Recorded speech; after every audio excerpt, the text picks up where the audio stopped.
आज से कई सौ साल पूर्व की बात है। एक गांव में राम सिंह नाम का एक किसान अपनी पत्नी व बच्चों के साथ रहता था। राम सिंह अनपढ़ व गरीब था, मगर अपने बेटे सुंदर को वह पढ़ा लिखा कर किसी योग्य बनाना चाहता था, ताकि उसका बेटा भी उसकी भांति उम्र भर मेहनत मजदूरी न करता रहे। अपने पुत्र से उसे बड़ी आशाएं थी। लाखों सपने उसने अपने पुत्र को लेकर सजो डाले थे। वही उसके बुढ़ापे की लाठी था। उसका बेटा सुंदर भी काफी बुद्धिमान था। वह गांव के पंडित कस्तूरी लाल के पास जाकर शिक्षा ग्रहण कर रहा था। उसने भी अपने मन में यही सोचा हुआ था कि वह भी पढ़ लिख कर बड़ा आदमी बनेगा और अपने माँ बाप के कदमों में दुनिया भर की सारी खुशियाँ और सारे सुख लाकर डाल देगा। इंसान यदि किसी लक्ष्य को निर्धारित कर ले और सच्चे मन से उसे पाने का प्रयास करे, तो वह उसमें सफलता प्राप्त कर ही लेता है। ऐसा ही सुंदर के साथ भी हुआ। वह अपनी कक्षा में अच्छे नंबरों से उत्तीर्ण हुआ। सारे गांव में उसकी खूब वाहवाही हुई। अपने बेटे की इस सफलता पर राम सिंह का मस्तक भी गर्व से ऊंचा हो गया। एक रात राम सिंह ने अपनी पत्नी से कहा, सुंदर की माँ, मेरे मन में सुंदर को लेकर काफी दिनों से एक विचार उठ रहा है। कहो जी। राम सिंह की पत्नी ने कहा, ऐसी क्या बात है? क्या सुंदर की शादी ब्याह का विचार बनाया है? अरे भाग्यवान, शादी ब्याह तो समय आने पर हम उसका करेंगे ही, मगर अभी उसे अपने पैरों पर तो खड़ा होने दे। मेरा तो यह विचार है, क्यों न हम उसे शहर भेज दे, ताकि वहां जाकर कोई अच्छा सा काम धंधा सीखकर कुछ बनकर दिखाए। यहाँ गांव में तो बस मेहनत मजदूरी का ही धंधा है। पढ़ने लिखने के बाद यदि उसे यही धंधा करना है, तो पढ़ाई लिखाई का लाभ ही क्या है? हमारा तो अपना कोई खेत भी नहीं जिसमें मेहनत करके वह कोई तरक्की कर सके। मगर सुंदर के बापू, सुंदर ने तो आज तक शहर देखा ही नहीं। हम किसके भरोसे उसे शहर भेज दे? सुंदर की माँ कमला ने कहा, माना कि हमारा सुंदर समझदार और सूझबूझ वाला है, और शहर में वह कोई अच्छा सा काम धंधा तलाश भी लेगा, मगर शहर में टिकने का कोई ठिकाना भी तो चाहिए। सुनो सुंदर की माँ, शहर में मेरा एक मित्र है। हालांकि हम दोनों वर्षों से एक दूसरे से नहीं मिले, मगर फिर भी मुझे उम्मीद है कि यदि मैं सुंदर को उसका पता ठिकाना समझा कर भेजूं, तो वह अवश्य ही उसे शरण देगा और रोजी रोजगार ढूंढने में वह सुंदर की सहायता भी करेगा। बात तो आपकी ठीक है सुंदर के बापू, लेकिन मेरा मन नहीं मान रहा है कि मैं अपने लाल को अपनी आंखों से दूर करूं। ऐसा तुम अपनी ममता के हाथों मजबूर होकर कर रही हो, मगर दिल से तो तुम भी यही चाहती हो कि हमारा बेटा तरक्की करे। इसलिए दिल को मजबूत बनाओ। सुंदर शहर जाकर कुछ बन गया तो हमारा बुढ़ापा भी सुख से गुजरेगा। और इस प्रकार राम सिंह ने अपनी पत्नी को समझा बुझाकर सुंदर को शहर भेजने के लिए राजी कर लिया। उसी शाम सुंदर जब अपने यार दोस्तों के साथ खेल कूद कर घर वापस आया, तो राम सिंह ने बड़े प्यार से अपने पास बैठाया और अपने मन की बात बता दी। सुंदर यह जानकर बहुत खुश हुआ कि उसका बापू उसे शहर भेजना चाहता है। वास्तव में सुंदर भी यही चाहता था कि वह किसी प्रकार शहर चला जाए और वहां कोई ऐसा काम धंधा करे जिससे उसका परिवार सदा के लिए गरीबी से छुटकारा पाकर सुख भोगे। अतः पिता का प्रस्ताव पाकर वह बड़ा खुश हुआ और बोला, पिताजी, चाहता तो मैं भी यही था कि पढ़ लिख कर शहर जाऊं और अच्छी सी नौकरी करके घर की कमाई में आपका हाथ बटाऊं। मगर कहीं आप मुझसे शहर भेजने से इनकार न कर दे, यही सोचकर मैं आपसे अपने मन की बात नहीं कही। मगर अब जब आप स्वयं ही मुझे शहर भेजने के इच्छुक हैं, तो इससे अधिक खुशी की बात मेरे लिए भला और क्या हो सकती है। मैं अवश्य ही शहर जाऊंगा। और प्रकार दूसरे ही दिन राम सिंह ने उसे दिन दुनिया की ऊंच नीच समझाई और अपने मित्र का पता देकर शहर के लिए विदा कर दिया। सुंदर काफी सूझबूझ वाला समझदार युवक था। अपने माता पिता के दुख दर्द को वह भली भांति समझता था। वह यह भी जानता था कि गांव में रहकर तो उसका भविष्य अंधकार में ही डूबा रहेगा, जबकि उसकी इच्छा बड़ा आदमी बनकर अपने माता पिता को भरपूर सुख देना था। अतः खुशी खुशी वह शहर के लिए रवाना हो गया। शहर आकर सुंदर की आंखें चुदिया गई।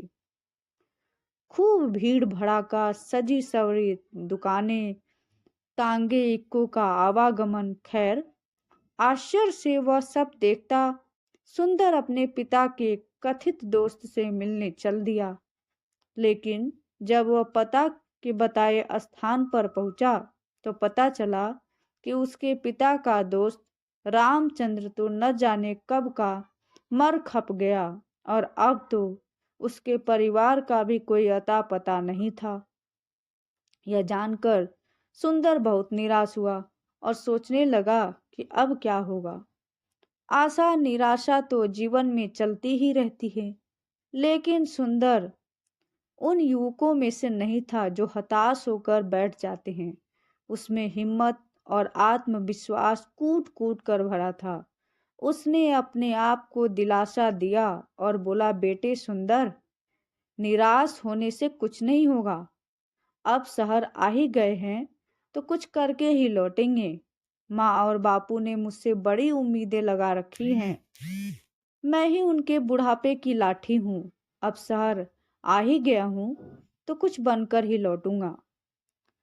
तुझे याद नहीं, गांव में मास्टर जी कहा करते थे, हिम्मते मर्दा मदते खुदा।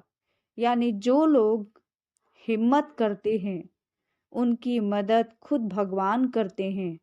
अपने आप को इसी प्रकार हौसला बंधाता हुआ सुंदर पूछता पूछता एक सराय में आकर ठहर गया।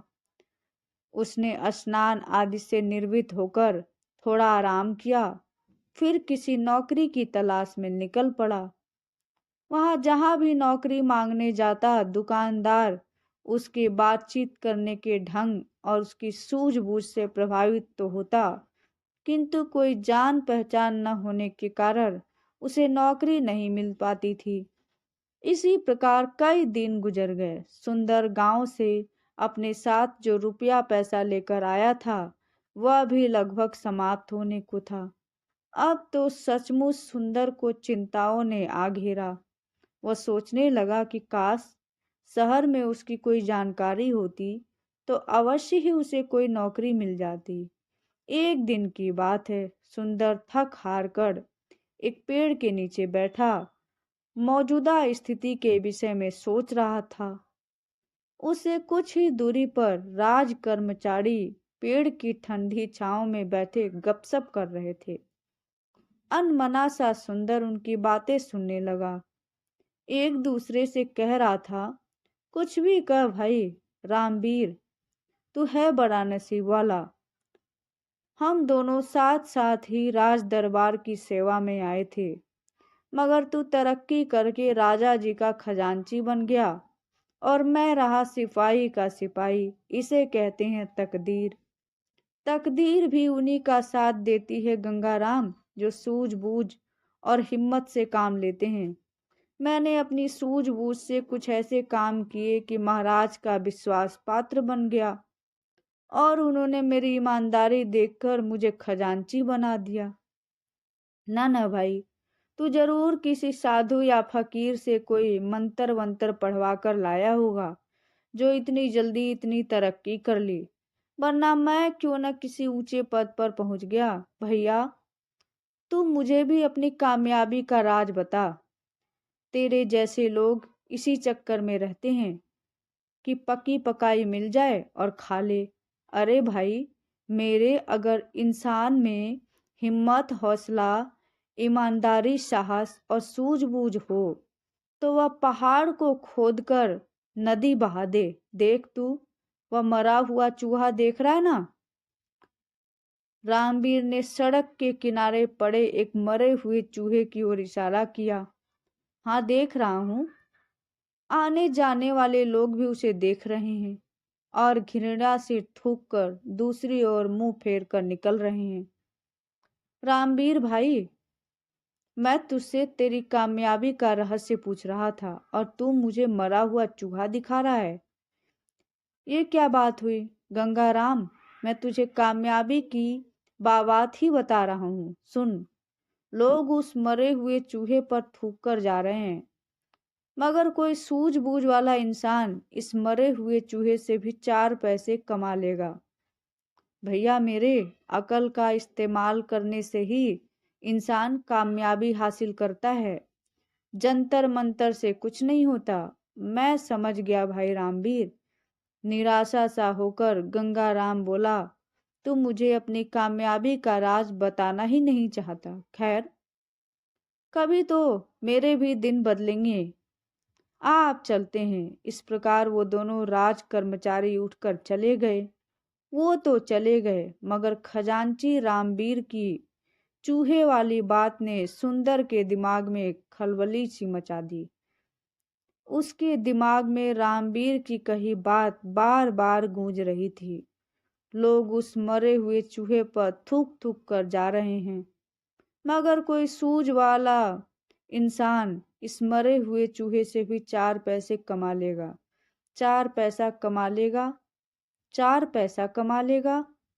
सुंदर सोचने लगा, खजांची की बात में दम है। जिस देश में मिट्टी भी बिकती हो, वहां कोई चीज बेचना मुश्किल नहीं, मगर इस मरे हुए चूहे को खरीदेगा कौन? कैसे कमाएगा कोई इससे 4 पैसे? चूहे को घूरते हुए सुंदर यही सोच रहा था, लेकिन उसकी समझ में नहीं आ रहा था। तभी सड़क पर उसे एक तांगा आता दिखाई दिया।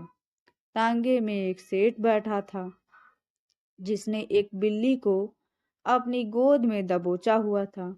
बिल्ली बार बार उसकी पकड़ से छूटने की कोशिश कर रही थी।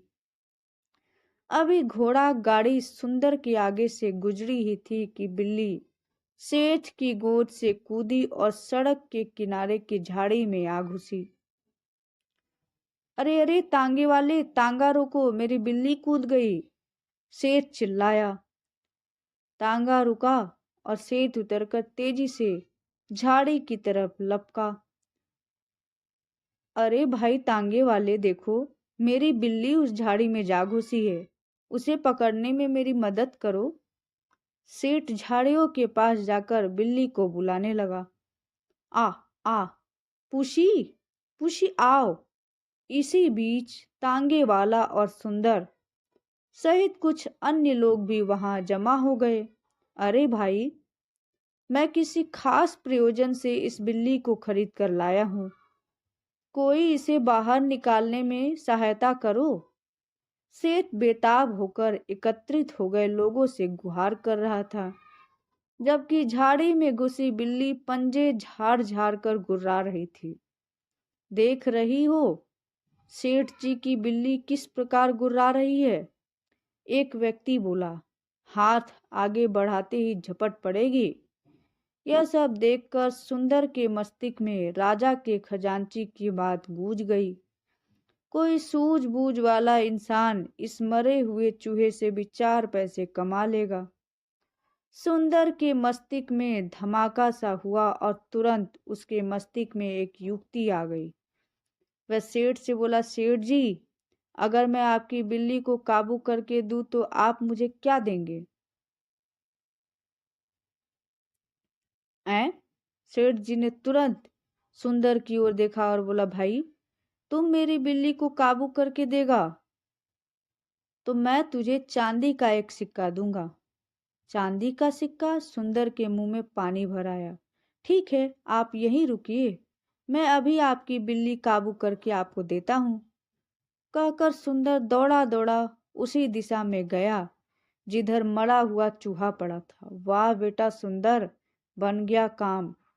उस खजांची ने ठीक ही कहा था कि यदि सूझबूझ से काम किया जाए तो इस मरे हुए चूहे से भी 4 पैसे कमाए जा सकते हैं। सुंदर ने मन ही मन खुश होते हुए एक रस्सी तलाश ली और चूहे की गर्दन में फंदा डालकर झाड़ियों की ओर चल दिया। हटो हटो, सब पीछे हटो। भीड़ को एक ओर हटाता हुआ सुंदर बोला, बिल्ली अभी बाहर आती है। अरे, मरा हुआ चूहा, यह तो वहां पड़ा था, किसी ने कहा। दूसरा बोला, भाई वहां। इस लड़के ने तो मौके का फायदा उठाकर एक सिक्का कमा लिया। इसे कहते बुद्धि का करिश्मा। यह लड़का अवश्य ही एक दिन बड़ा आदमी बनेगा। लोग इस तरह की बातें बनाने लगे। सुंदर झाड़ियों के करीब बैठ गया, रस्सी से बंधे हुए चूहे को बिल्ली के सामने लहराने लगा। मोटे चूहे को देख बिल्ली के मुंह में पानी भर आया। एक नजर उसने मैत्री भाव से सुंदर की ओर देखा, फिर दुम हिलाती हुई धीरे धीरे सुंदर के करीब आने लगी। सभी लोग उत्सुकता से यह तमाशा देख रहे थे और फिर कुछ ही पलों बाद चूहे के लालच में जैसे ही बिल्ली बाहर आई, सुंदर ने उसकी पीठ पर प्यार से हाथ फेरा और उसे गोद में उठा लिया।